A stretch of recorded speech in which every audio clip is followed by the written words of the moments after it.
They laughed when they poured juice over Emily Sawyer's wheelchair. The disabled girl simply lowered her head. Another day of torment at Lincoln High. No one helped.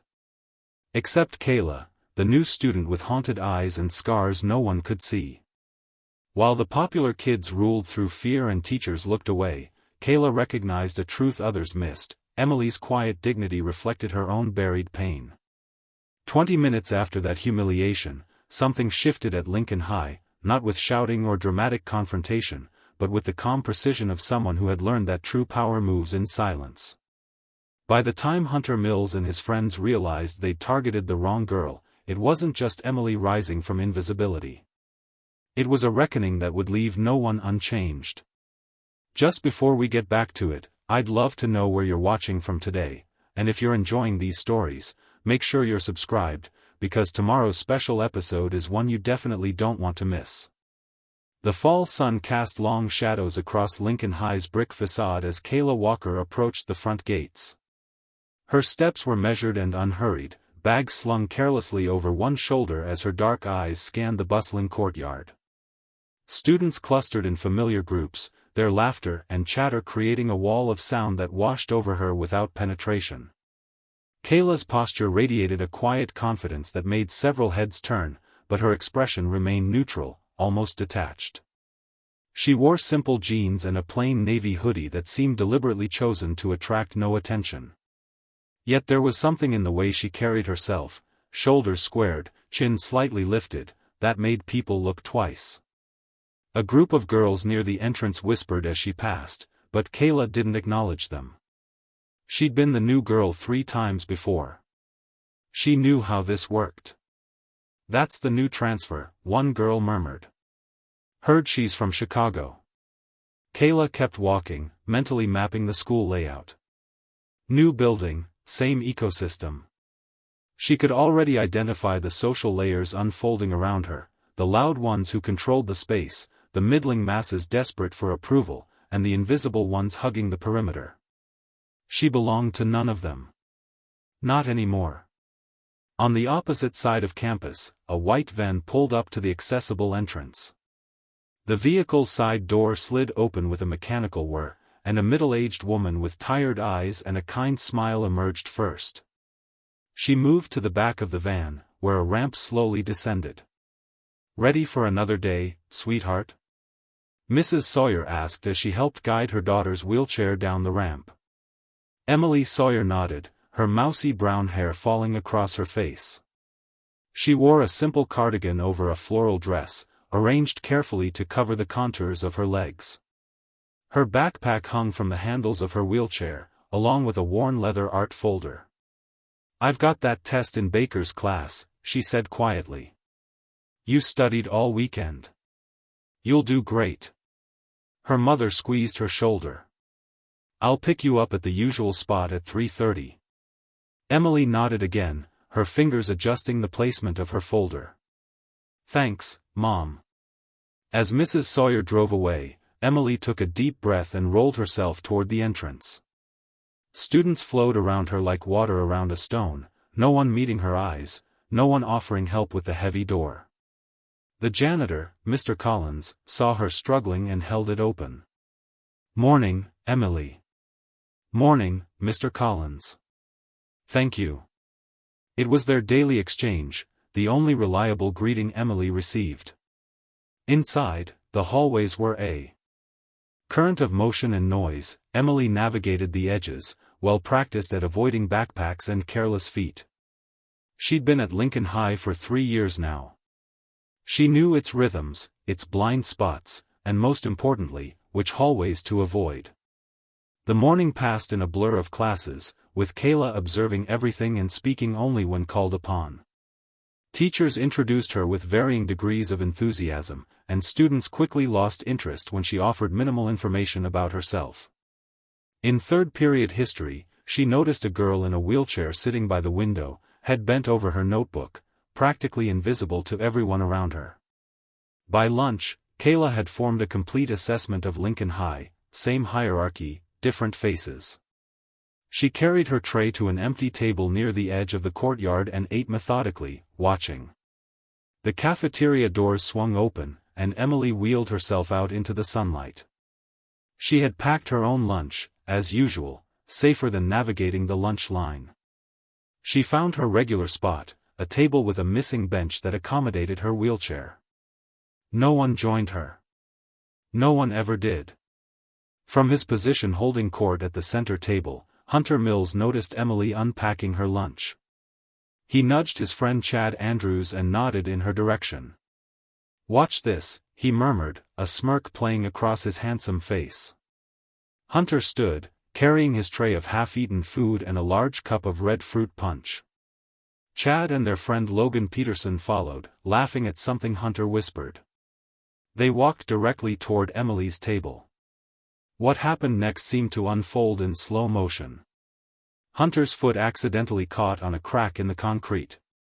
He stumbled forward dramatically, arms flailing. The fruit punch sailed through the air in a perfect arc, splashing across Emily's head and shoulders, drenching her hair, face, and cardigan in sticky red liquid. Some of it dripped down onto her art folder, immediately soaking through the leather. "Oh!" Hunter exclaimed with exaggerated concern. "My bad. Didn't see you there." The courtyard erupted in laughter. Someone whistled. Emily sat frozen, punch dripping from her hair onto her ruined lunch. "Dude, you didn't see the whole-ass wheelchair?" Logan said loudly, generating another wave of laughter. Emily's face burned as she fumbled for napkins, trying to save her sketchbook. Her fingers trembled as red liquid seeped through the pages, bleeding the lines of her drawings together. Around the courtyard, reactions varied. Most students laughed or simply watched. A few looked uncomfortable but said nothing. One girl half rose from her seat, but sat back down when her friends didn't move. Two teachers standing near the cafeteria doors glanced over, frowned, and walked away, pretending not to notice. Phones came out, recording the moment. Emily's humiliation was being preserved, shared, expanded. "Here, let me help," Hunter said, grabbing more napkins and making a show of dabbing at Emily's shoulders, making the mess worse while appearing to help. Emily flinched away from his touch. "Please don't," she whispered. "Just trying to help," Hunter said, hands raised in mock surrender. "Not my fault you're always in the way." From her spot at the perimeter, Kayla watched. Her expression remained neutral, but her hands had stopped moving, her sandwich forgotten. Her eyes tracked Hunter as he high-fived his friends, then locked onto his face when he turned in her direction. For a brief moment, their eyes met. Hunter's smile faltered slightly. Something in Kayla's steady gaze made him uncomfortable, though he couldn't say why. He'd never met her before. She was nobody, just the new girl.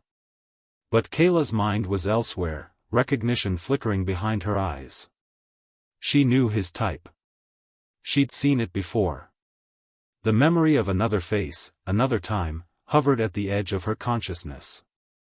Hunter turned away first, rejoining his friends with forced laughter. Emily finally managed to gather her things. With punch still dripping from her hair, she wheeled herself toward the nearest bathroom, leaving a faint trail of red droplets on the concrete. The laughter gradually subsided as students returned to their conversations, the entertainment over. Inside the girls' bathroom, Emily locked herself in the accessible stall. She pulled paper towels from her backpack, she always carried extras, and began wiping the sticky liquid from her hair and face. Tears mixed with the punch, creating pale pink tracks down her cheeks. She bit her lip hard to keep from making any sound. The bathroom door opened and closed several times, other girls coming and going. No one asked if she needed help. Emily carefully removed her art folder from her bag. The leather was stained beyond repair. And when she opened it, her heart sank. Her sketches, weeks of work, were ruined. Colors ran together, paper warped and sticky. She leafed through, hoping to salvage something, but each page was worse than the last. With shaking hands, she dropped the entire folder into the bathroom trash. 3 years at Lincoln High had taught her one thing: invisibility was the best defense. Drawing attention only made things worse. By final period, Emily had changed into her gym clothes, the only spare outfit she had. Her hair was pulled back, still slightly damp but no longer sticky. She kept her eyes down as she rolled into biology class. Kayla was already there, sitting at a lab table alone. She noticed Emily enter but gave no indication of recognition. Yet her eyes tracked the girl's movements, noting how the other students suddenly shifted away, leaving an empty bubble around the wheelchair. After the final bell, Kayla gathered her things slowly, observing how the hallways worked, who moved for whom, which lockers belonged to which social groups. She noticed Emily waiting by the curb alone in the afternoon sun. Everyone else had clustered in groups or headed to buses and cars. Kayla approached, stopping a respectful distance away. Without a word, she held out a packet of wet wipes. Emily looked up, startled. Her eyes were red-rimmed but dry now. She hesitated, searching Kayla's face for signs of a trick or trap. "They're better than paper towels," Kayla said, her voice low and even. "For sticky stuff." Emily slowly reached out and took the packet. "Thanks." Kayla nodded once, then walked away without another word, leaving Emily staring after her in confusion. That night, Kayla lay on her bed in the small room she'd been given in her uncle's house. The walls were still bare, she hadn't bothered unpacking the few decorations she owned. Why bother? This place was temporary, like all the others. She held her arm up against the dim light, tracing a finger along the thin white scar that ran from her wrist halfway to her elbow. Not deep enough to be dangerous, but enough to be a reminder. In the corner of the room, hanging from her open closet door, a pair of faded boxing gloves swung gently in the breeze from the open window. Kayla closed her eyes, but the images came anyway. Her brother Andre's face, blood streaming from his nose, eyes wide with shock as the group surrounded him. His voice calling her name as she screamed for help that never came. The memory fractured, as it always did, into bright shards of pain and regret. She sat up abruptly, breathing hard. 3 years, and it still felt like yesterday. "Not again," she whispered to the empty room. "Not this time." The next morning arrived with overcast skies and the threat of rain. Emily positioned herself at her usual lunch table, this time wearing a plain button-up shirt under a sweater, her hair pulled into a tight ponytail. She had brought only a sandwich today, no art supplies, nothing that couldn't be replaced. Across the courtyard, Hunter and his friends arrived, laughing loudly. Hunter's eyes immediately found Emily, his smile widening as he nudged Chad. "Ready for round 2, he said loud enough for nearby tables to hear. Emily didn't look up, but her shoulders tensed, her hands frozen over her lunch. Hunter picked up his water bottle and started walking toward her. But as he passed another table, he jostled someone's elbow, causing a student to spill their drink. It was a minor incident, just enough to distract him. By the time he looked back toward Emily, his moment had passed. Irritated, he returned to his friends. Emily slowly released the breath she'd been holding. She raised her head and looked across the courtyard, somehow knowing exactly where to find Kayla. Their eyes met. No words were exchanged. No acknowledgement given. But something passed between them, a current of understanding, the recognition of shared isolation. The fuse was lit. The following afternoon, Emily wheeled herself toward the south exit, her usual pickup spot. She was surprised to find Kayla leaning against the wall nearby, apparently waiting for someone. For a moment, Emily considered taking a different route, uncertain of this new dynamic. Before she could decide, Kayla spoke without looking at her. "Your wheel's sticky." Emily glanced down and noticed dried red residue on her right wheel, leaving a faint mark on the floor with each rotation. "It's fine," she said quietly. Kayla pushed off from the wall. "No, it's not. It'll gum up the bearing." She knelt down, examining the wheel more closely. You got cleaning supplies at home? Emily nodded hesitantly. The rim's okay, but check the axle tonight. That punch has sugar in it. Sugar attracts ants. Emily stared at her, taken aback by the practical advice. How do you know about wheelchairs? Kayla stood, brushing off her jeans. I don't. I know about bearings. She paused, then added, my brother had one for a while. Different model. A car horn honked from the curb, Emily's mother. That's my ride, Emily said, still confused by the interaction. Kayla stepped back, hands in her pockets. See you around.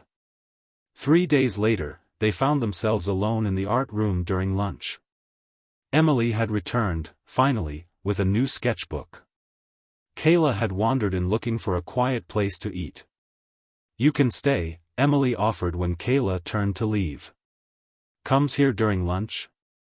Kayla hesitated, then took a seat at a table across from Emily. They ate in silence for several minutes. What are you drawing? Kayla eventually asked. Emily turned her sketchbook around. It was a portrait of a senior girl named Melissa, but not as she appeared in real life. In Emily's drawing, Melissa's smile was fractured, her eyes hollow, her perfect hair wild and unkempt. That's really good, Kayla said, studying the image. Dark. I draw what people don't show, Emily explained, her voice gaining confidence. The stuff underneath. She flipped to another page, a boy from their history class. His face half hidden behind a mask of forced laughter, tears visible only in his eyes. You see a lot from that chair, don't you? Kayla observed. Emily nodded. Nobody really looks at me, so I can look at everyone. She hesitated, then turned to a page near the back of her sketchbook. It showed a figure in a wheelchair, clearly Emily, with her head bowed. Standing behind her was another figure, face obscured in shadow, hands outstretched protectively. I drew this last night, Emily said softly. Kayla said nothing, but her jaw tightened almost imperceptibly. Over the next week, Kayla observed the intricate social ecosystem of Lincoln High. She noticed how certain teachers always seemed to be looking elsewhere when Hunter and his friends approached other students. She saw how freshmen scrambled to clear a path when the football players walked down the hall, how girls laughed at jokes that weren't funny when popular boys made them. Most importantly, she noticed who else was targeted: a freshman boy with a stutter, a girl with severe acne, a boy rumored to be gay. The pattern was familiar, almost predictable. The strong preyed on the vulnerable, and everyone else pretended not to see. It was survival through silence. During history class, Mr. Reeves assigned a project on civil rights movements. While students paired up around them, Kayla and Emily found themselves the last two without partners. Walker, Sawyer, you'll work together, Mr. Reeves said without looking up from his desk. That afternoon they met in the library. As Emily outlined their project approach, Kayla's mind drifted, catching on a memory that had been haunting her dreams. It was 3 years ago. She and Andre were walking home from school in Chicago, taking their usual route through the park. Andre was 18, college-bound, brilliant. Kayla was 14, gangly and quiet, walking in her brother's shadow. They hadn't seen the group coming. 5 boys from a rival school who thought Andre was someone else, someone who had apparently disrespected one of them at a party. Hey, Richardson, the leader had called out. Andre turned, confused. That's not me, man. But they weren't listening. They surrounded them quickly, pushing Kayla aside. One grabbed Andre's backpack. Wait, Andre had started to say. The first punch caught him in the stomach, doubling him over. Then came another to his face. Stop! Kayla screamed, throwing herself at one of the boys. That's not Richardson. His name is Walker. Someone shoved her hard. She fell, hitting her head on the pavement. Blood trickled into her eyes as she watched them beat her brother. She screamed for help. People walked by on the street, averting their eyes. No one stopped. No one helped. By the time the police arrived, Andre wasn't moving. 3 days later, he was gone. A brain hemorrhage, the doctor said. Kayla had been shipped off to the first of several foster homes, her mother lost to grief and alcohol. "Kayla, did you hear me?" Emily's voice snapped her back to the present. The library light seemed too bright. "Sorry, what?" Kayla blinked rapidly. "I asked if you wanted to focus on the 60s or something more recent." Kayla rubbed her temples. "Whatever works for you." Emily studied her for a moment. "Are you okay?"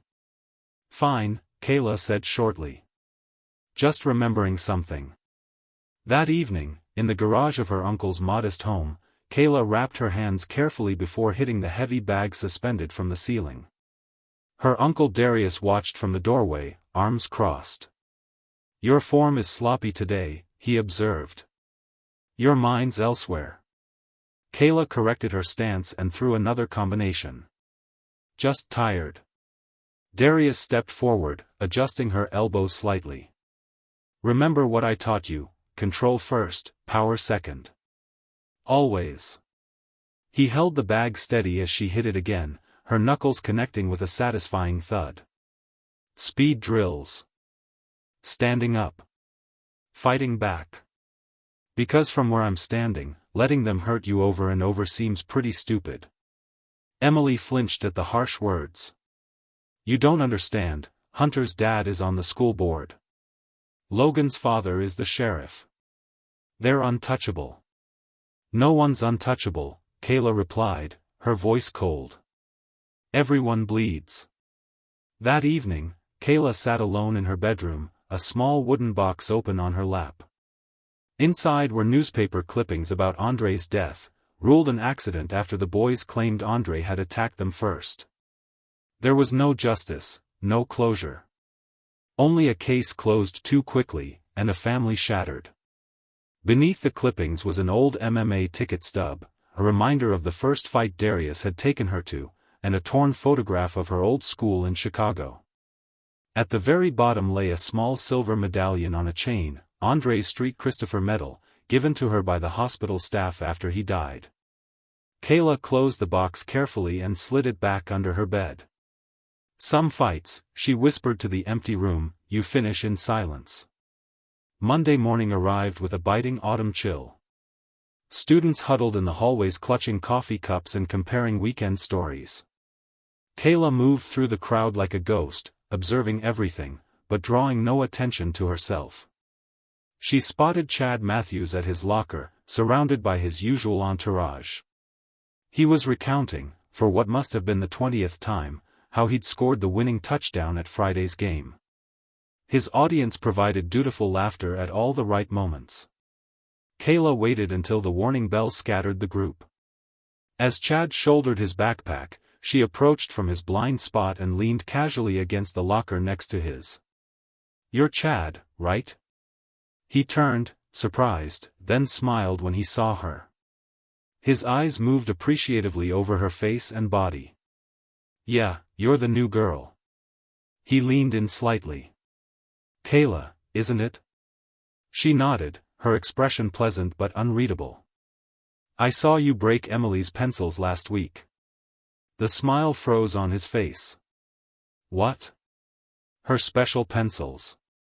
The ones with the grip." Kayla's voice remained conversational, almost friendly. "Must have taken some effort. They're designed not to break easily." Chad glanced around, but the hallway had emptied. When he looked back at Kayla, his expression had hardened. "Look, I don't know what you think you saw. I also saw that graffiti in the gym," Kayla continued, as if he hadn't spoken. "Pretty scary, right? Someone's obviously pissed off." Chad snorted, regaining his confidence. "That was nothing. Just some loser trying to scare people." "Yeah, probably." Kayla straightened up. But here's some friendly advice. If I were you, I'd be careful. Lincoln might seem like your kingdom, but kingdoms fall. She took a small step closer, her voice dropping. Do it again, break anything of hers, and you'll lose more than a scholarship. Chad's laugh was forced. Is that a threat? No, Kayla smiled, a cold curving of lips that didn't reach her eyes. Just physics. Every action has an equal and opposite reaction. She patted his shoulder lightly. See you in history. She walked away, leaving Chad staring after her, unsettled, but trying not to show it. The following morning, the janitor found Chad locked in the gym supply closet. He was discovered at 6:30 a.m., dehydrated and shaken, with a bruised shoulder from repeatedly ramming the door. His phone was missing, and clutched in his hand was a single note written in red ink. Round 1. Let's dance.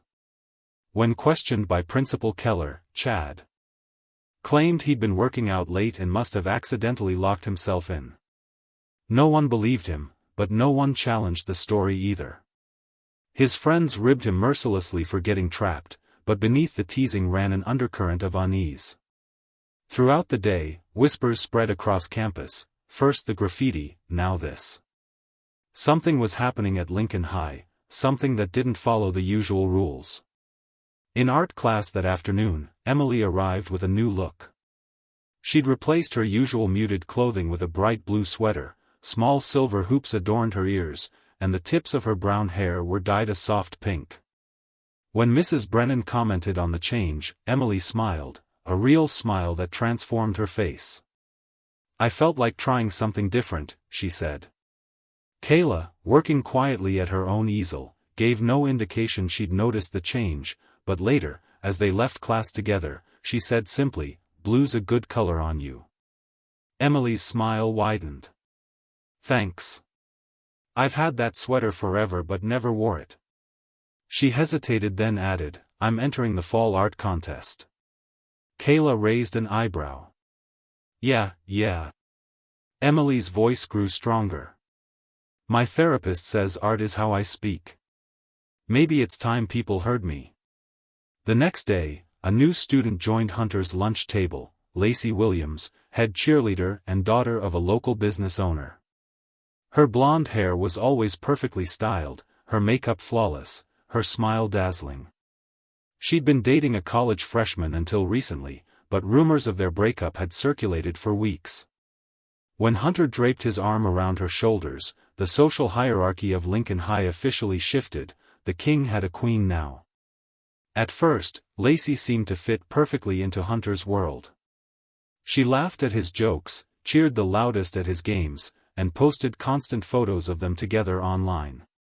But by the second week, observant students noticed small changes. Lacey's smile sometimes faltered when Hunter mocked other students, she grew quiet when his jokes turned cruel, once she walked away entirely when Logan tripped a freshman one evening.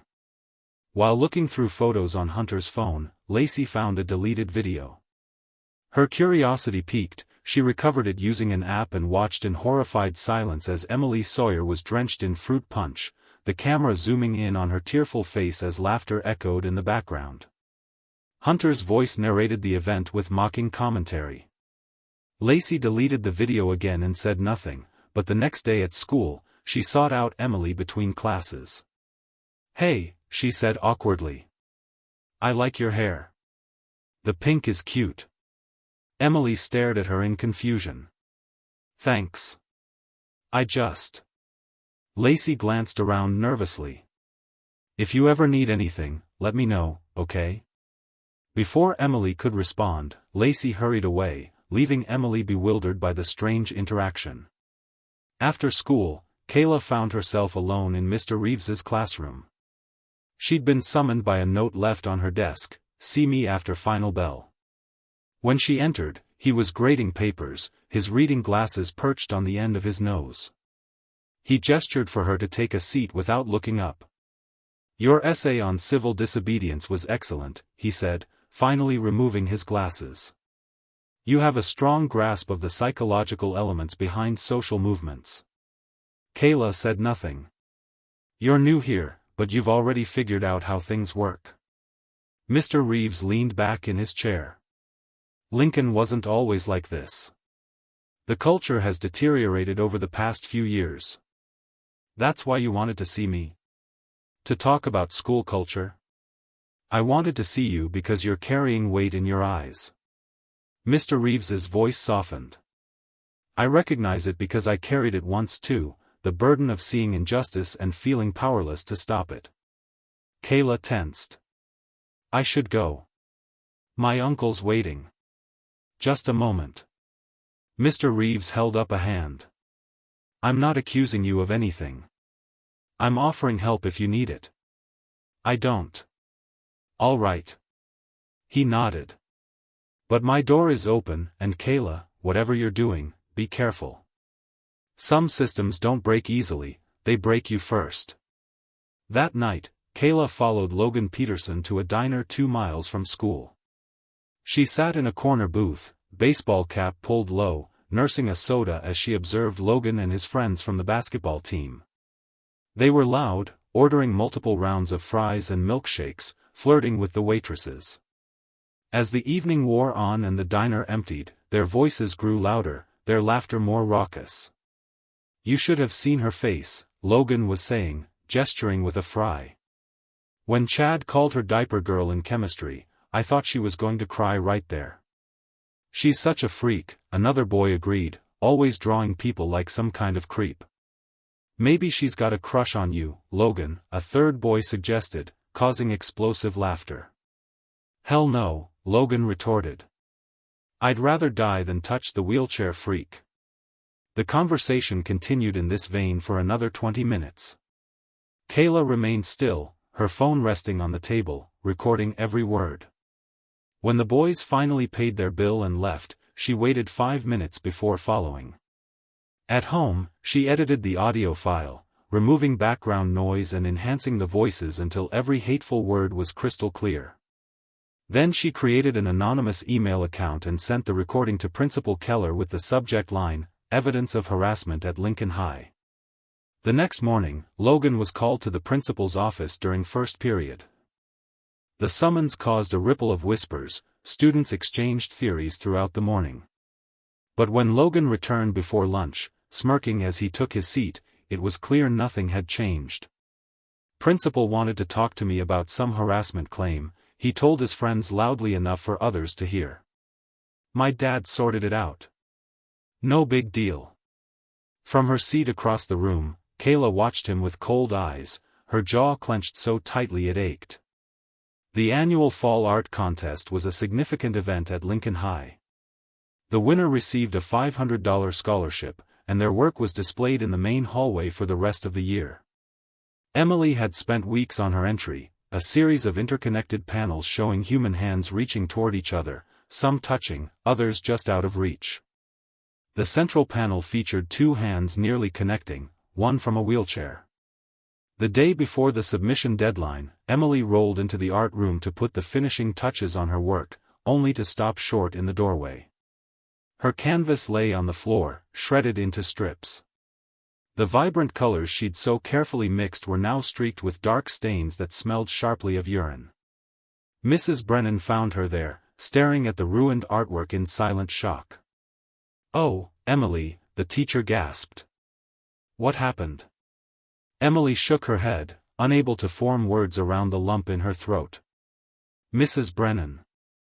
Immediately, Mrs. Brennan reported the incident, but with no witnesses and no security cameras in the art room, there was little to be done.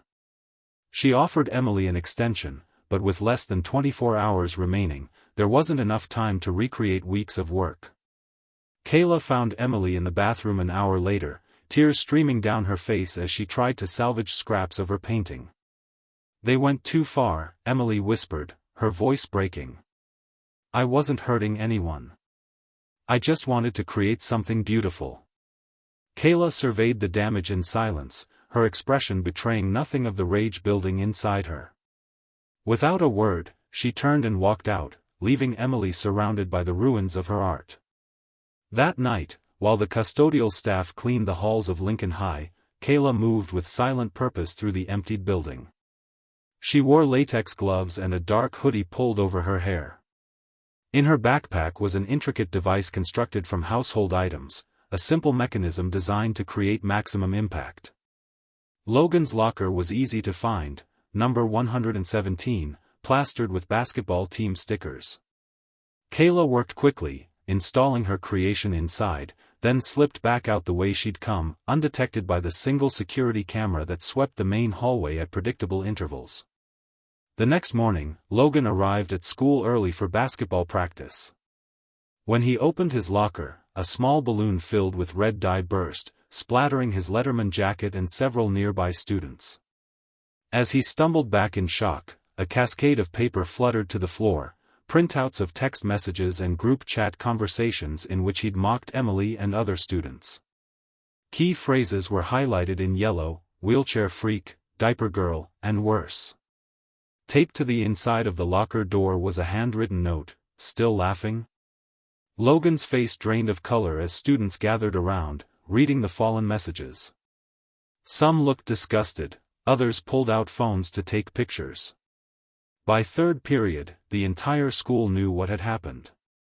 The whispers followed Logan everywhere, and for the first time, he was the one avoiding eye contact in the hallways. That evening, Kayla trained harder than usual in her uncle's garage, attacking the heavy bag with controlled fury. Sweat soaked her tank top as she executed combination after combination, her breathing steady, her focus absolute. Darius watched from the doorway, concern etched in his features. "You're pushing too hard," he said finally. "Your body needs rest." Kayla continued punching, not breaking rhythm. "I'm fine." "No, you're not." Darius stepped into her line of sight. "You've got that look again. The one you had after Andre died, that cold fire." Kayla stopped breathing hard. "I'm handling it." "Are you?" "Because your school called today. They're noticing changes in your behavior, less sleep, more aggression." "I said I'm handling it," Kayla snapped. Darius sighed heavily. "This isn't Chicago, Kayla. Whatever's happening, whatever you're planning, remember why I brought you here. You're supposed to teach fear, not become it." Kayla unwrapped her hands slowly, not meeting his eyes. "Some people only understand fear, and what happens after. They're afraid of you. What does that solve? You wouldn't understand. Try me." Darius placed a hand on her shoulder. "I lost Andre too, remember? He was my nephew, my blood." For a moment, Kayla seemed about to speak, to share the burden she carried, then her expression closed again. "I need a shower," she said quietly, moving past him toward the door. Darius watched her. His eyes sad. "The fire that consumes your enemies," he murmured, "usually burns you too." But Kayla was already gone, the echo of her footsteps fading down the hallway. On Monday, Emily rolled into World History class 5 minutes early. She positioned her wheelchair at her usual desk, arranging her textbook and notebook with careful precision. Students filtered in gradually, their usual morning chatter filling the room. When Hunter entered with Chad and Logan, they moved directly to their seats without acknowledging Emily, a welcome change from their typical mocking greetings. The red dye incident had dampened their enthusiasm for public cruelty, at least temporarily. Mr. Reeves began class with his usual dry wit, discussing the fall of the Roman Empire with surprising passion as he distributed worksheets for group work. Hunter leaned over and flicked Emily's pencil off her desk. "Oops," he whispered, his smile malicious. "Butterfingers." Emily stared at the pencil on the floor, just out of her reach. Then something shifted in her expression. She raised her hand. "Mr. Reeves?" The teacher looked up. "Yes, Emily." "Hunter just knocked my pencil on the floor deliberately." Her voice was clear and steady, louder than she'd ever spoken in class. "And I'd like it replaced since it's my adaptive pencil from occupational therapy." The classroom went silent. Students turned to stare, shocked by the direct accusation. Hunter's face flushed. I didn't touch her stupid pencil. Yes, you did, Emily continued, her gaze unwavering. Just like you destroyed my art contest entry and poured fruit punch on me in the cafeteria. Mr. Reeves sat down his papers. Hunter, is this true? She's lying, Hunter insisted, but his voice lacked conviction. She probably dropped it herself. I can't drop things backward, Emily pointed out. Physics doesn't work that way. A few students snickered.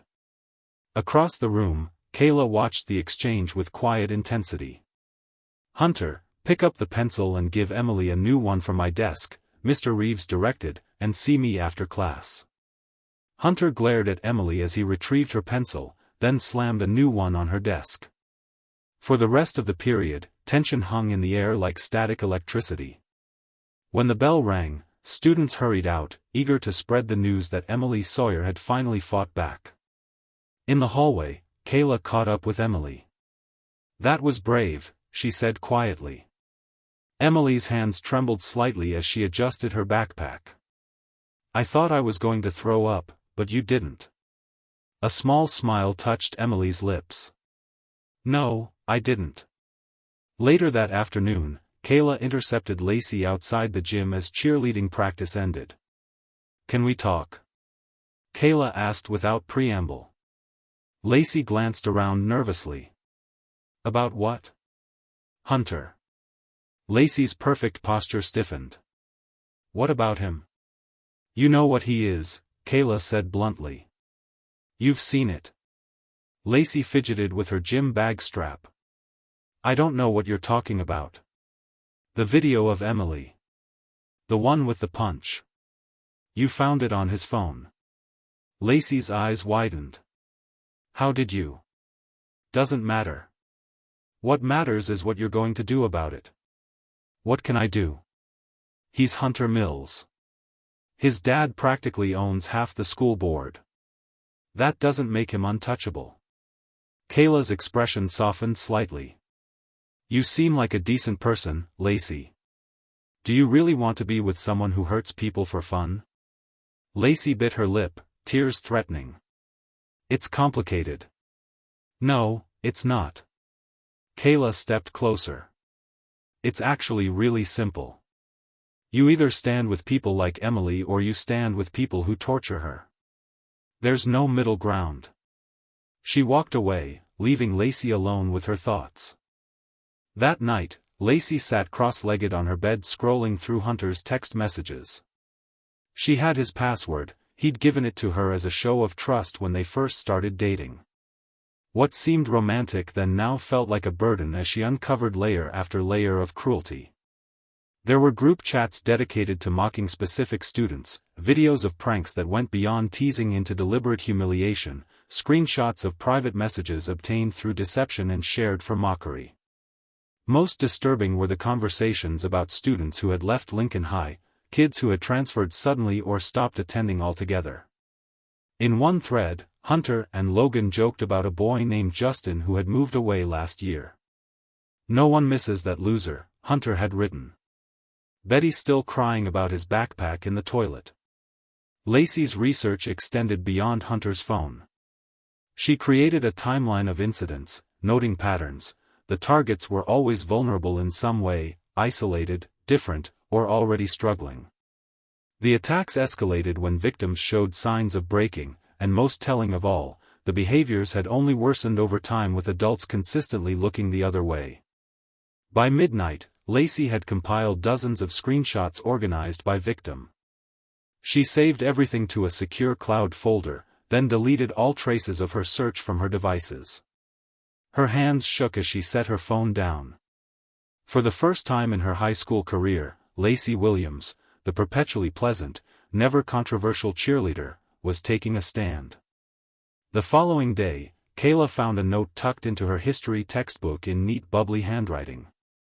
It read, I have everything. What do we do now?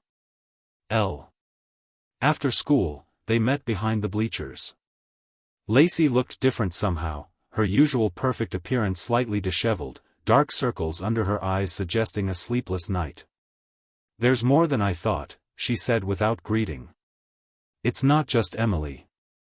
It's been going on for years. Kayla nodded. I figured as much. There was a boy 2 years ago, Justin Alvarez. He transferred to another district suddenly. According to these texts, Hunter and his friends bullied him mercilessly, stole his clothes during gym, destroyed his assignments, filled his backpack with toilet water. Was that all? Lacey hesitated. No.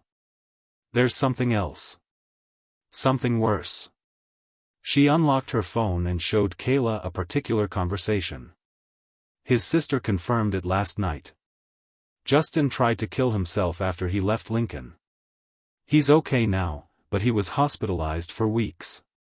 Kayla's expression hardened as she read the messages. Did you keep copies of everything? Yes. Multiple backups. Good. Kayla handed the phone back. Excellent work, Lacey. Lacey seemed surprised by the praise. What do we do with it? First, we need to understand how deep this goes. The boys are protected because the adults let them be protected. We need to know who's covering up what. Later that week, Mr. Reeves requested a meeting with Principal Keller. He brought with him a folder containing evidence Lacey had anonymously shared, screenshots, dates, victim names. This is a serious pattern of harassment, Reeves argued, spreading the papers across Keller's desk. Multiple students over multiple years. Principal Keller, a balding man with perpetually loosened ties, barely glanced at the documents. These are just text messages between teenagers. Kids talk trash, it doesn't mean anything. One of these kids attempted suicide. Jim Keller waved a dismissive hand. That happened after he left our school. We have no evidence it was related to anything that occurred here. Are you serious right now? We have screenshots of Hunter Mills literally telling his friends they drove Justin to leave. Screenshots can be manipulated, and even if they are legitimate, this is normal teenage boy behavior. Keller leaned back in his chair. Boys will be boys, Tom. They're just letting off steam. Reeves stared at him in disbelief. What about Emily Sawyer? The art vandalism, the physical harassment, is that just letting off steam too? No one saw who damaged that art project. Keller's tone grew sharper. And frankly, I'm starting to wonder why you're so invested in this. You seem to have a particular interest in targeting our star athletes. I have a particular interest in protecting vulnerable students, Reeves shot back. Well, unless you have concrete proof of who damaged that art project, there's nothing I can do. Keller gathered the papers and handed them back. Now, if you'll excuse me, I have a budget meeting to prepare for. As Reeves left the office, he pulled out his phone and made a call. Janet, it's Tom Reeves from Lincoln High. Remember that conversation we had about systemic issues in schools? I think I have a story for you. That weekend, Kayla traced the tire tracks of Hunter's distinctive Mustang to Baker's Point, a popular parking spot overlooking the town. As expected, the car was there, windows foggy with condensation. Hunter and Lacey were clearly visible inside, locked in an embrace. Kayla waited until they separated, then approached silently. When Hunter stepped out to retrieve something from the trunk, she made her move. She slid a folded note under the windshield wiper, then melted back into the shadows. Minutes later, Hunter returned to the driver's seat, noticing the paper as he settled in. What's that? Lacey asked, feigning ignorance. Hunter unfolded the note, his expression changing as he read the words written in bold red ink, I'm coming. Bring your friends. Bring your lies. Let's end this at the bonfire. What the hell, he muttered, looking around frantically. Where did this come from? What is it? Lacey placed a hand on his arm, feeling him tense beneath her touch. Nothing. Hunter crumpled the paper and shoved it into his pocket. Let's get out of here. As they drove away, Lacey noticed his knuckles were white on the steering wheel, his usual confident smirk replaced by a tight-lipped grimace. For the first time since she'd known him, Hunter Mills looked afraid. The annual fall bonfire was Lincoln High's biggest social event. Held at the edge of the football field, it drew nearly the entire student body with promises of music, food, and the ritualistic burning of an effigy of their rival school's mascot. It was traditionally where social hierarchies were cemented, couples became official, and memorable moments were created. This year, anticipation buzzed through the school with an added edge of tension. Rumors of confrontations, mysterious notes, and a possible showdown had transformed the usual excitement into something electric and unpredictable. In Emily's home, a different kind of tension reigned. She stood before her mirror, staring at her reflection with uncertainty. Lacey had helped her select a bright red dress with flowing sleeves and a neckline that showed off her collarbones. Her brown hair, normally pulled back in a practical ponytail, now fell in soft curls around her face. Subtle makeup enhanced her features, making her eyes look larger, her cheekbones more defined. "You look beautiful," her mother said from the doorway, her expression a mixture of pride and concern. "But are you sure about this? You've never wanted to go to the bonfire before." Emily smoothed the fabric over her lap. "I'm sure, Mom. I need to be there tonight because of that new friend of yours, Kayla." Emily met her mother's eyes in the mirror. "Because of me. Because if she's going to fight for me, I need to show I'm not hiding anymore." Her mother crossed the room and placed her hands on Emily's shoulders. "Just promise me you'll call if anything happens, anything at all." "I promise." Emily reached up and squeezed her mother's hand. "But I think tonight is going to change everything." Across town, Kayla prepared differently, no flashy outfit, no makeup. Instead, she methodically checked her phone, ensuring the group chat screenshots were accessible with a single tap. She tested the small wireless speakers she'd acquired, confirming they could be controlled remotely through her phone's Bluetooth. Finally, she slipped on a plain black hoodie, nondescript and practical, allowing freedom of movement. This wasn't about looking good, this was about ending something. Uncle Darius watched from the hallway as she packed her backpack. "You're not planning to fight at this bonfire, are you?" Kayla zipped the bag closed. "Not unless I have to." "That's not a no." "No, it's not." She looked up at him, her expression resolute. "Some things need to be finished, Uncle D. Some wrongs need to be made right." Darius sighed heavily. "Just remember what I taught you, fighting should always be the last resort, not the first option." "I remember." Kayla shouldered her backpack. "But tonight, I'm hoping the truth will do the fighting for me." As darkness fell across Lincoln, the fire began to rise, the stage was set, the players ready, and the reckoning that had been building for weeks was finally at hand. The annual Lincoln High bonfire transformed the football field into a patchwork of shadows and golden light. Flames leaped 15 feet into the air, sending sparks spiraling toward the star-filled sky. Music thumped from speakers positioned around the perimeter, while tables laden with snacks and drinks attracted crowds of hungry teenagers. Students clustered in their usual social groupings, athletes near the front showing off for underclassmen, band kids keeping rhythm with the music, honor students discussing college applications with forced casualness. The ritual was as familiar as the changing seasons, yet something felt different tonight. An undercurrent of tension rippled through the crowd as students glanced repeatedly toward the parking lot, waiting for certain arrivals. Hunter, Chad, and Logan stood near the drinks table, their usual boisterous energy notably subdued. Hunter's eyes continually scanned the crowd, his jaw tight. Chad kept checking his phone, while Logan nursed a cup of punch without his typical swagger. "Relax," Chad muttered.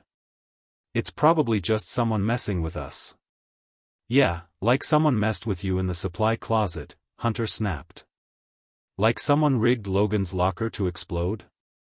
"We don't know it's the same person," Logan argued, but his voice lacked conviction. Hunter tossed his empty cup into the fire. It has to be that new girl, Kayla. She's got no proof of anything. Chad insisted, and even if she did, who'd believe her over us? Hunter didn't look convinced.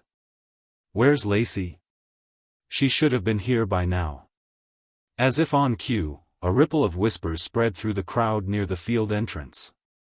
Students stepped aside, creating a path for a vision in red moving steadily toward the bonfire's glow. Emily Sawyer rolled forward in her wheelchair, transformed. Her red dress caught the firelight, making her appear wrapped in flame. Her hair fell in glossy curls, and her usually downcast eyes now met the stares of her peers with. Unwavering in her directness, she navigated through the crowd with quiet dignity, stopping only when she reached the inner circle near the fire. The whispers intensified, students pointed discreetly, nudging each other in disbelief. Is that Emily? She looks different. Who did her makeup? She's actually pretty. Emily heard the comments but didn't acknowledge them. She positioned her wheelchair at a perfect angle to view both the fire and the three boys who had tormented her for years. When she caught Hunter's eyes, she didn't flinch away as she once would have. Instead, she held his gaze until he looked down first. From the shadows beyond the fire's reach, Kayla watched. Her black hoodie rendered her nearly invisible against the darkness of the trees. Her eyes scanned methodically, tracking movements, monitoring positions, checking the wireless speaker she'd hidden earlier that day beneath the DJ table and near the refreshment stand. She wasn't there for a fist fight, she was there for justice delivered with surgical precision. The bonfire reached its peak as Lacey arrived, not at Hunter's side as expected, but alone. She moved through the crowd with purpose, her cheerleader smile replaced by grim determination. She wore a simple blue dress, her blonde hair pulled back in a no-nonsense ponytail. Without acknowledging Hunter's attempts to catch her attention, Lacey walked directly to the small stage where the DJ had set up. She whispered something to him, and he reluctantly handed over the microphone. The music faded, conversation stuttered to a halt. "Hey everyone," she began, her voice steady despite the tremor in her hands. "Before we burn the West Side Warrior, I wanted to thank our amazing football team for their dedication this season." Relief visibly washed over Hunter's face. This was normal, expected. Lacey, playing her role as supportive girlfriend, continued, pulling her phone from her pocket. "I want to highlight the leadership of our captain, Hunter Mills." Hunter started moving toward the stage, ready to accept his accolades with practiced humility. "Hunter has taught us all some valuable lessons," Lacey said, her voice hardening slightly, "about power, about consequences, and about what happens when no one speaks up." She connected her phone to the sound system and pressed play. Logan's voice suddenly boomed across the field. "You should have seen her face when Chad called her diaper girl in chemistry." Another voice, clearly Hunter's, "We should steal her wheelchair next, leave her crawling on the floor like a baby." Chad laughing, "Remember when we destroyed her art project? She cried for like an hour in the bathroom." The crowd froze in collective shock. Hunter lunged for the stage, but several football players, equally stunned by the revelations, blocked his path instinctively.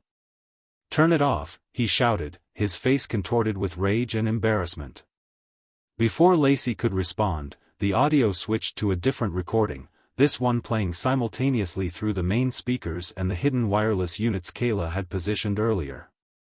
How many had to bleed before anyone cared? The voice was Kayla's, clear and measured, cutting through the chaos.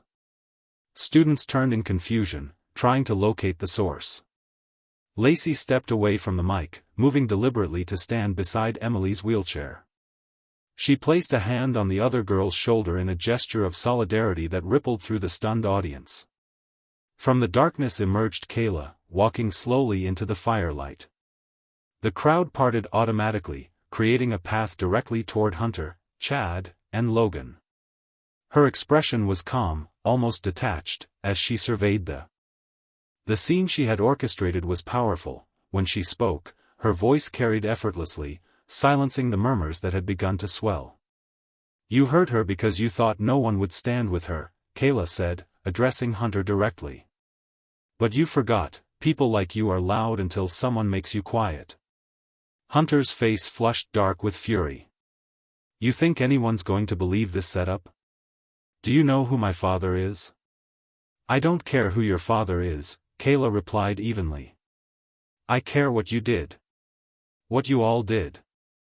Hunter lunged forward suddenly, using his height and weight to intimidate as he'd done countless times before. "You don't know what you're messing with, new girl." Kayla didn't retreat. She shifted her weight almost imperceptibly, then caught Hunter's wrist as he reached to shove her. With a fluid motion that appeared almost effortless, she used his own momentum to flip him onto the ground. The crowd gasped collectively. Hunter Mills, star quarterback and untouchable king of Lincoln High, lay sprawled in the dirt at the feet of a girl half his size. Kayla stepped back, keeping her hands open and visible. She wasn't gloating or escalating, she had made her point and was now turning to leave. "Crazy bitch!" Logan shouted, charging at her from behind. What happened next occurred so quickly that many students later disagreed about the precise sequence of events. All anyone knew for certain was that Logan attacked. Kayla defended herself, and within seconds, Logan was on his knees clutching his wrist as tears of pain sprang to his eyes.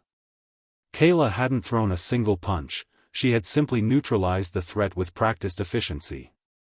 In the distance, police sirens wailed. Someone, likely a concerned parent or chaperone, had called 911 at the first sign of confrontation. As blue and red lights flashed at the edge of the field, students scattered in different directions.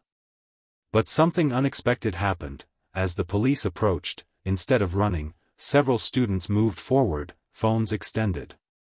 "Officers, you need to see this," a junior girl called out, showing a screen displaying the group chat screenshots. "They've been bullying kids for years." Another student approached with their own evidence. "I have video of them destroying Emily's art project. I was too scared to say anything before." Then a senior boy stepped forward. "Justin Alvarez was my friend. He tried to kill himself because of what they did to him. I'll testify." As the police sorted through the crowd, taking statements and reviewing evidence, Kayla stood quietly beside Emily and Lacey. The three girls, so different in background and experience, formed a tableau that many would remember long after the embers of the bonfire had cooled. Emily looked up at Kayla, her eyes bright with unshed tears. "Thank you," she said simply. Kayla shook her head. "Don't thank me yet. This is just the beginning." Monday morning arrived with the school in chaos. Police officers occupied Principal Keller's office, conducting interviews with students, faculty, and staff. Yellow police tape cordoned off sections of the hallway where students had opened their phones to show authorities the evidence they'd been too frightened to share before. Kayla sat calmly in a small conference room, answering questions with straightforward precision.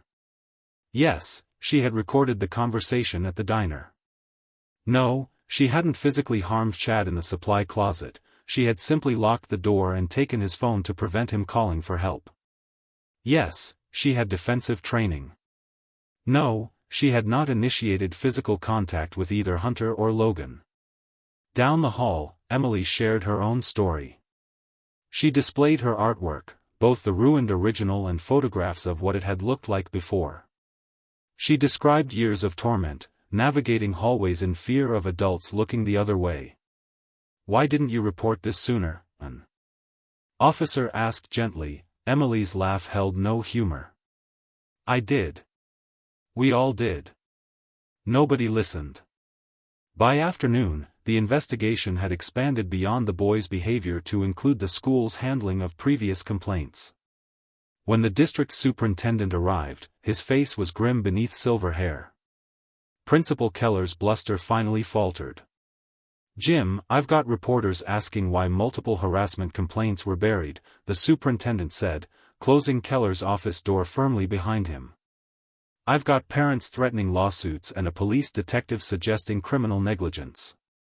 Please tell me there's an explanation that doesn't end with you cleaning out this office today." Keller had no answer that could save his career. While the official investigation unfolded at school, Kayla pursued her own resolution. She tracked down Justin Alvarez's younger sister, Megan, who still attended Lincoln High as a sophomore. They met at a coffee shop off campus, away from the swirling rumors and speculation. "I never knew the full story," Kayla said after introducing herself. "Just that he was bullied before he left."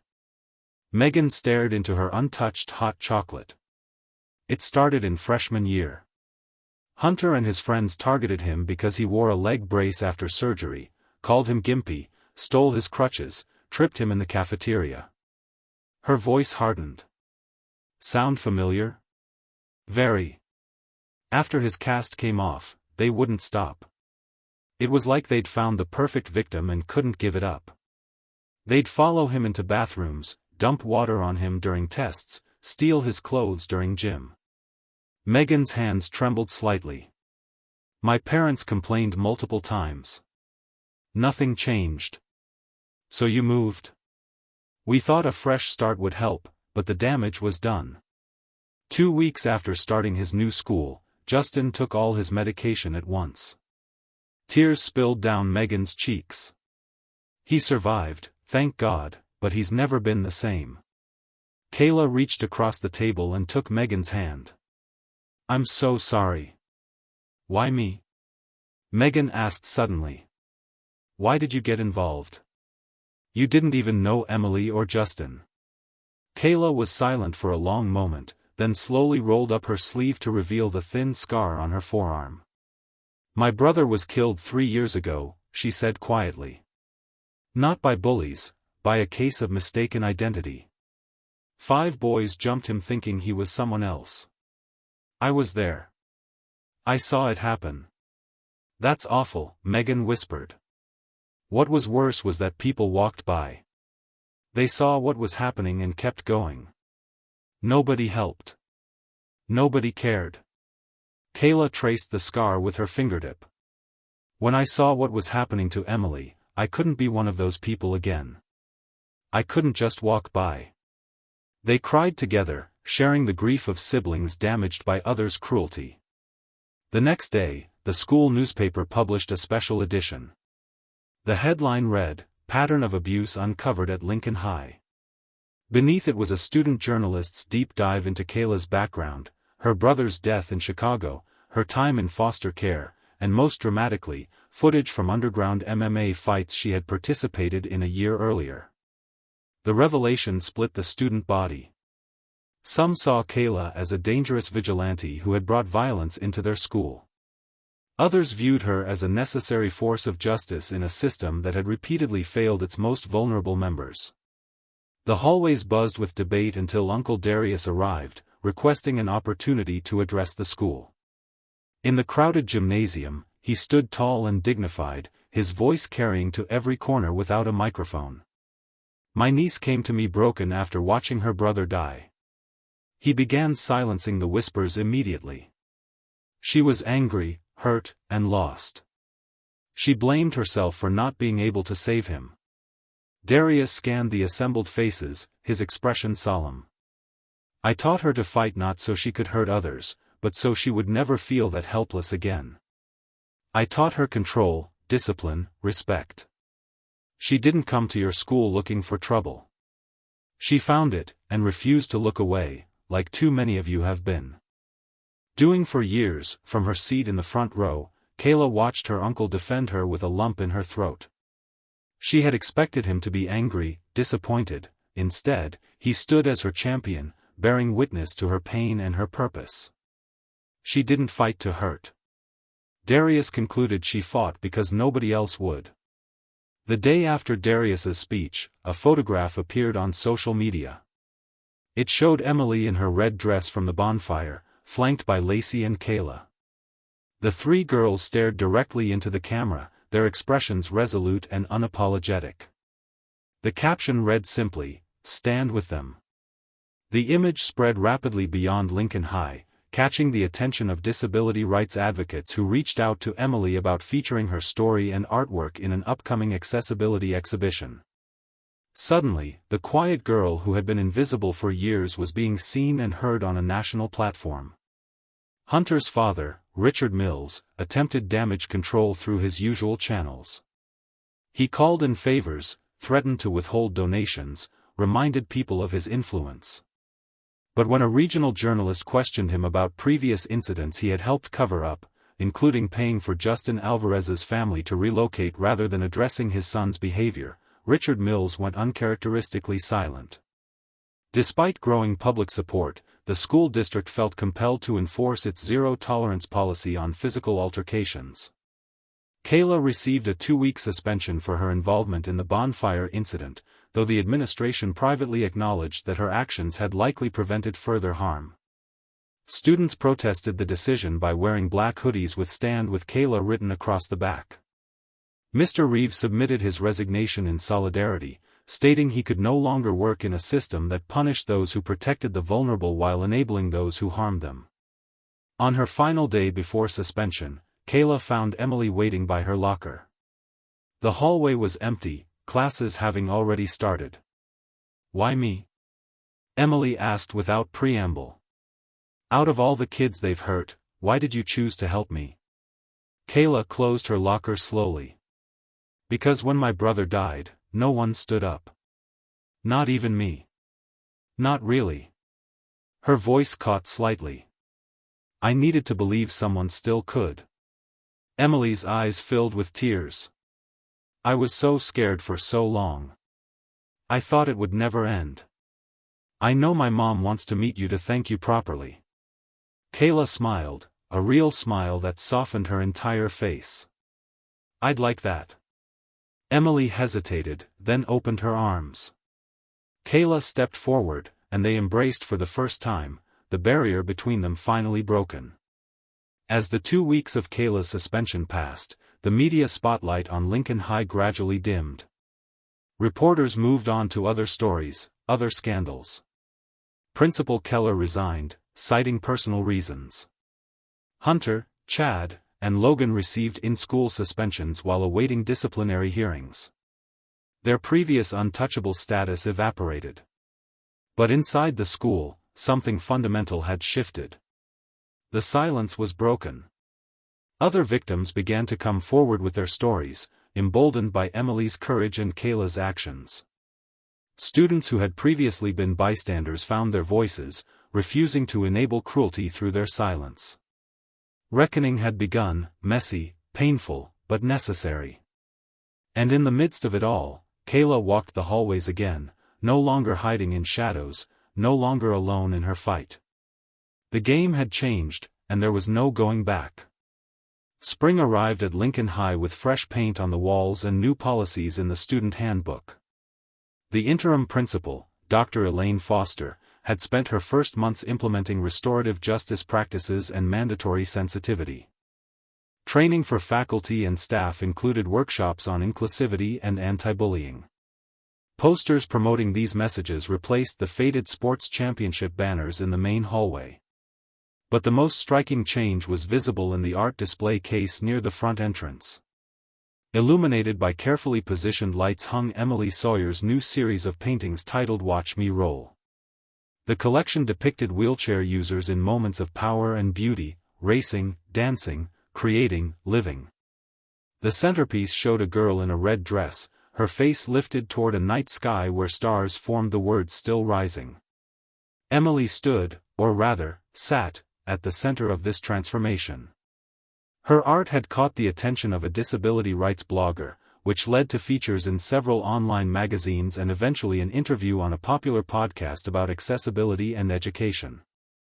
"My wheelchair isn't a limitation," she told the host, her voice steady and clear. "It's part of who I am. The real limitation was other people's perception, their inability to see me as a complete person." The podcast went viral, shared by disability advocates and educators across the country. Emily's inbox filled with messages from other disabled teens thanking her for giving voice to their experiences. A university art program reached out about a scholarship opportunity for the following year. At school, Emily no longer ate lunch alone. A rotating group of students now joined her table, drawn by her quiet confidence and sharp observations.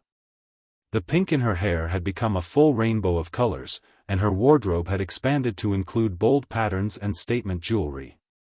She still sketched people constantly, but now she showed them her work, transforming what had once been a secret comfort into a bridge for connection. Down the hall from Emily's display, another transformation was taking place. Lacey Williams had converted an unused classroom into headquarters for a new student organization, the Echo Circle. Its mission was simple but powerful, to amplify the voices of those who had been silenced and to foster a community where everyone belonged. "I was part of the problem for too long," Lacey admitted during their first meeting. "I chose popularity over doing what was right. I can't change that, but I can work to make sure it never happens again." The club quickly became the most diverse group on campus, attracting students from every social category, athletes seeking redemption, former targets finding courage, observers tired of looking away. They organized workshops on bystander intervention, created an anonymous reporting system for bullying incidents, and initiated a mentorship program pairing upperclassmen with vulnerable freshmen. Meanwhile, the legal consequences for Hunter and Logan continued to unfold. With multiple testimonies and documented evidence of years of harassment, both faced juvenile charges for assault and cyberbullying. Chad, recognizing the shifting tide, accepted a plea deal, agreeing to testify against his former friends in exchange for a lighter sentence of community service and mandatory counseling. During his statement to investigators, Chad revealed additional incidents that had been covered up by school administration, including a physical assault on a freshman 2 years earlier that Principal Keller had dismissed as roughhousing.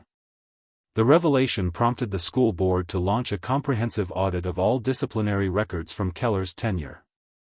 For Kayla, life had both settled and expanded in unexpected ways. Her suspension had ended without fanfare. But her return to school brought a different kind of attention. Students no longer saw her as just the new girl or the fighter, but as someone who had fundamentally changed their community. She kept her quiet demeanor, still preferring to observe rather than participate in most settings, but her isolation was over. She sat with Emily at lunch, contributed thoughtfully in class, and even occasionally smiled, a rare expression that softened her serious face. One afternoon, as Kayla left school, a woman approached her in the parking lot. Tall and muscular, with close-cropped hair and purposeful movements, she introduced herself as Deanna Wright, a retired MMA champion who now trained promising young fighters. "I saw footage of your underground matches from Chicago," Deanna said without preamble. "You've got raw talent, but more importantly, you've got control, something most young fighters never master." Kayla shook her head. "I don't fight anymore. What you did at the bonfire wasn't fighting, it was defending. There's a difference." Deanna handed her a business card. "You're not a weapon, Kayla. You're a storm, controlled and directed with purpose. If you ever want to channel that properly, call me." Kayla slipped the card into her pocket without comment, but later that night she took it out again, running her fingers over the embossed lettering as she considered possibilities she hadn't allowed herself to imagine before. Across town, another doctor was opening a new chapter. Mr. Reeves, after resigning from Lincoln High on principle, had redirected his energy into creating a weekend mentorship program for at-risk youth. Using personal savings and a small grant from a local foundation, he rented a storefront and transformed it into a corner that was part study hall, part community center, and part safe haven. When he called Kayla to offer her a position as an assistant instructor, she accepted immediately. "I need someone who understands these kids," Reeves explained as he showed her around the modest space. "Someone who knows what it feels like to fight back, and the price that comes with it." 3 times a week after school, Kayla worked with middle schoolers who reminded her painfully of herself 3 years earlier, angry, hurting, looking for somewhere to belong. She taught them basic self-defense, not as aggression, but as a path to confidence and security. More importantly, she listened to their stories, offering the acknowledgement she once desperately needed. "You don't have to fight with your fists," she told them. "Sometimes the bravest fight is using your voice when everyone else is silent." As spring progressed, Emily faced a decision she never thought she'd have to make, whether to forgive one of her tormentors. Chad Andrews had requested a meeting through his counselor, wanting to apologize face-to-face as part of his rehabilitation program. After considerable thought and consulting her therapist, Emily agreed to meet him at a local cafe, her mother seated at a nearby table. Chad arrived early, nervous and diminished, without his usual pack of followers. When Emily rolled in, he stood awkwardly, unsure of proper etiquette. "You can sit," she said simply, positioning her wheelchair across from him. "Thank you for agreeing to see me," Chad began, his voice breaking slightly. "I know you didn't have to." "I didn't," Emily agreed. "So make it worth my time." Chad nodded. Swallowing hard, "I'm sorry, Emily. Not just for the pencils or the fruit punch, but for all of it, for years of making your life hell, for laughing when Hunter targeted you, for pretending I didn't see you hurting." Tears filled his eyes. "There's no excuse. I was weak and cruel, and I'll regret it forever." Emily studied him for a long moment. "Why did you do it?" "Because it was easier than standing up to Hunter. Because it felt good to have power over someone when I felt powerless everywhere else." He wiped his eyes roughly. "But mostly because I never really saw you as a person. You were just a target, something to make jokes about. And now I see what I did. I see you." He met her gaze directly. "I'm in therapy now. I'm learning about why I did those things, how to be better." Emily nodded slowly. "I accept your apology, Chad. I even forgive you because holding on to anger would only hurt me more." Her expression hardened slightly. "But know this, if you ever hurt someone again, if you ever stand by while someone else does, I won't be kind next time." It was the moment Emily fully claimed her power, not through art or words, but through the choice to offer mercy from a position of strength rather than fear. That evening, as Kayla trained with Uncle Darius in their garage, she noticed him watching her with an unusual intensity. "What?" she asked between combinations. Darius lowered the pads he'd been holding. "I'm proud of you, kid." The simple statement caught her off guard. "For what?" "For finding a better way to fight." He sat heavily on a nearby bench. "When Andre died, I thought I'd lost you both. You were so angry, so broken. I taught you to box because I needed to give you something to hold on to. I was afraid of what would happen if I didn't." Kayla stripped off her gloves, uncertain how to respond to this sudden vulnerability from her usually stoic uncle. "I'm sorry I couldn't protect you better after it happened." Darius continued, his voice rough with emotion. "Sorry I couldn't keep you out of those foster homes. Sorry I couldn't find you sooner. Uncle D, let me finish." He took a deep breath. "What you did at that school, standing up for that girl, facing those boys, it was brave. But what you're doing now, helping those kids at Reeves's place, that's the real fight. That's what Andre would have wanted for you." For the first time since her brother's death, Kayla allowed herself to cry freely in front of someone else. Darius pulled her into a tight hug, his own tears falling silently as years of shared grief finally found release. As the school year drew to a close, Lincoln High held its annual spring award ceremony. The auditorium buzzed with excitement as students and parents filled the seats. On stage, a row of chairs awaited the recipients of various academic and extracurricular honors. Dr. Foster presented Emily with the Artistic Achievement Award for her Watch Me Roll series, which had brought national attention to the school. The audience erupted in genuine applause as Emily accepted the plaque, briefly sharing how art had become her voice when words failed. Lacey received recognition for student leadership. Her work with the Echo Circle had transformed the social climate of Lincoln High. She dedicated her award to those who found the courage to speak and those who finally listened. As the ceremony continued, Kayla sat quietly in the back row. She expected nothing, her contributions had been too controversial, too complex for formal acknowledgement. She was there only to support her friends. But after the official awards concluded, a group of students approached the stage.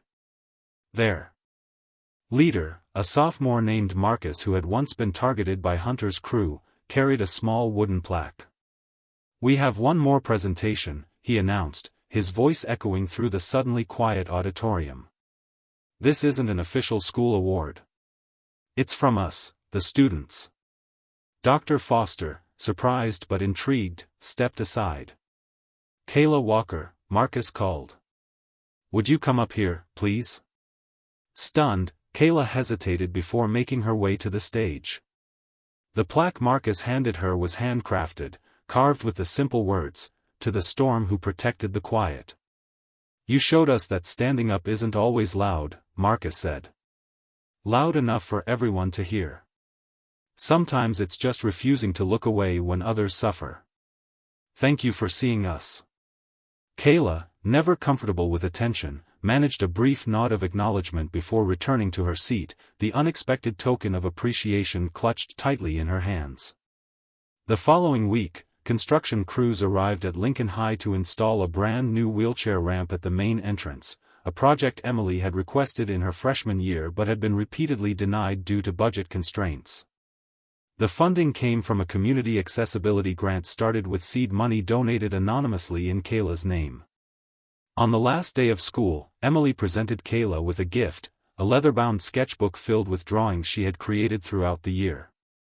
Each page captured Kayla in various moments, focused in class, laughing with Emily, teaching at the corner, sitting alone beneath a tree.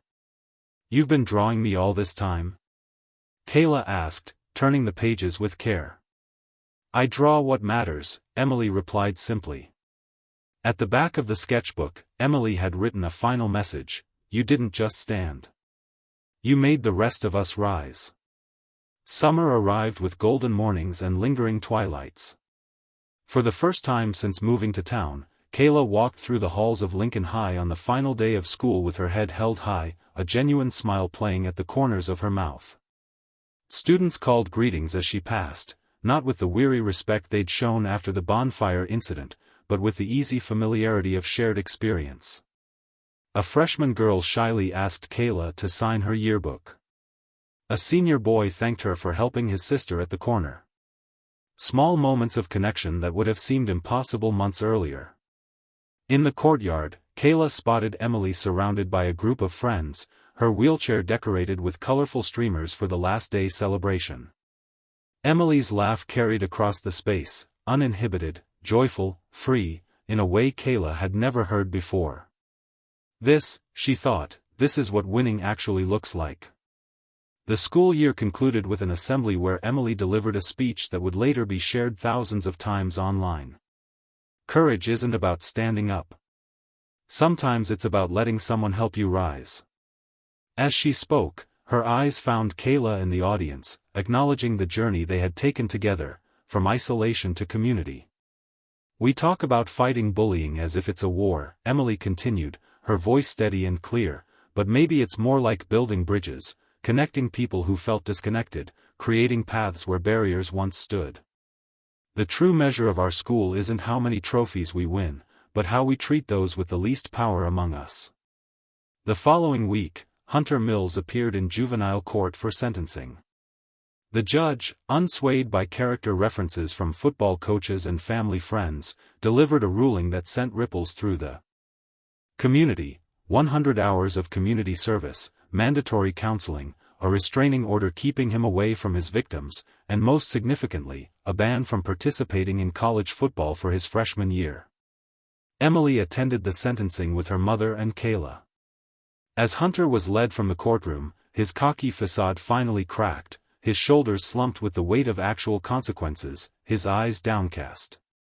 Instead of challenging, Emily watched without malice or satisfaction, only a quiet acknowledgement that justice, however imperfect, had finally been served. Later that month, Kayla received an unexpected opportunity. Deanna Wright called with news that a prestigious teen MMA training program in Atlanta had reviewed Kayla's unofficial matches and wanted to offer her a partial scholarship for their summer intensive. "It's legitimate," Deanna explained, "safe, regulated, focused on discipline and skill rather than just winning. You'd train with some of the best coaches in the country. Kayla hesitated. I'd have to leave town for 2 months. Yes, I know you have responsibilities here, the kids at the corner. We'll still be here when you get back, Deanna pointed out.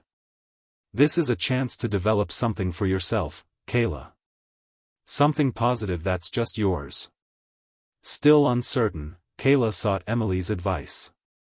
They met at their favorite cafe, where Emily had become something of a local celebrity. You should go, Emily said without hesitation after hearing about the opportunity. Are you sure? It feels selfish leaving after everything. Emily cut her off with a laugh. Selfish? Kayla, you fought for all of us. Now go fight for you. Meanwhile, Lincoln High's cheer squad was undergoing its own transformation. Under Lacey's continued leadership, the team, historically known for rigid hierarchies and exclusive membership, had revised their application process to emphasize character and commitment over popularity. Their first fundraiser of the summer supported a local organization providing adaptive sports equipment for disabled children. Emily was invited to co-design their new uniforms, incorporating subtle elements of accessibility awareness into the traditional school colors. It's not about erasing the past, Lacey explained to a local reporter covering the cheerleaders' community service. It's about acknowledging it and choosing to build something better. On her last day before leaving for Atlanta, Kayla walked across the empty school campus, allowing herself a moment of reflection. She paused beneath the oak tree near the football field where she had once sat alone, watching and waiting. Now, children from the neighborhood played around its trunk, laughing, arguing, and making up games, unconcerned about social hierarchies or invisible boundaries. She placed her hand against the rough bark, feeling the solid permanence of the tree against her palm. Something had changed here, not just in the rules or the leadership, but in the very atmosphere of the place, a shift from fear to possibility.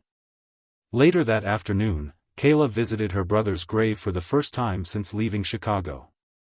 Uncle Darius had driven her 3 hours to the small cemetery, waiting respectfully in the car to give her privacy. She knelt beside the simple headstone, clearing away leaves and placing fresh flowers in the metal vase.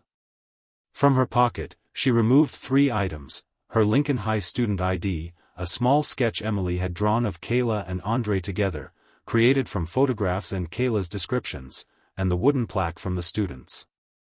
I did it, Dre, she whispered, tracing his name with her fingertips traced his name as Kayla whispered, I fought back, not like I planned, but better. She smiled through tears. You'd have liked Emily. She sees people the way you did. The setting sun cast long shadows across the cemetery as Kayla said goodbye, walking back to the car with lighter steps than when she had arrived. The summer unfolded in a series of new beginnings. Emily traveled alone to her first college art interview, navigating public transportation and unfamiliar buildings with newfound confidence.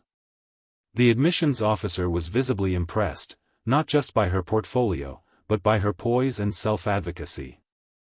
Lacey's leadership workshop for middle school girls filled to capacity within days of being announced. The participants created a mural for the corner, painting themselves as superheroes whose powers included compassion, courage, and change. Mr. Reeves expanded his weekend program to include vocational training, partnering with local businesses to create internship opportunities for teenagers who needed second chances. And Kayla, miles away in Atlanta, poured herself into training, pushing her body and mind to new limits, discovering joy in the pure physical discipline of her sport.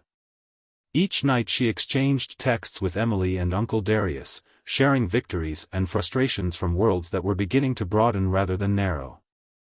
On the final morning of summer, Emily wheeled herself to her favorite spot in the park, sketchbook balanced on her lap. She was drawing the playground where children navigated equipment with various abilities, some running, some using mobility devices, all equally absorbed in play. She smiled as she worked, remembering Kayla's words from one of their first real conversations, "Power isn't loud, it moves." That movement continued, in Emily's art gaining recognition, in Lacey reforming systems from within, in Mr. Reeves creating new opportunities for vulnerable youth. Even in Kayla's absence, her impact rippled outward in ways none of them could fully measure.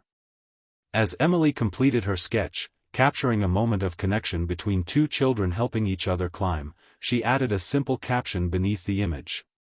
"You don't fight because you hate what's in front of you. You fight because you love what's behind you." The words echoed across time and distance to where Kayla stood in an Atlanta gym, sweat pouring down her face, eyes alive with purpose as she prepared for her first official match. She would carry this lesson forward, the knowledge that true strength comes not from destroying enemies but from protecting what matters most. And what mattered, they had all discovered, was the courage to see each other clearly and the determination to create a world where everyone could rise. What would you risk to stand up for someone when everyone else looks away? The answer defines not just who we are, but the world we create together. If this story touched you, hit like and subscribe for more powerful narratives about courage, justice, and the strength to rise.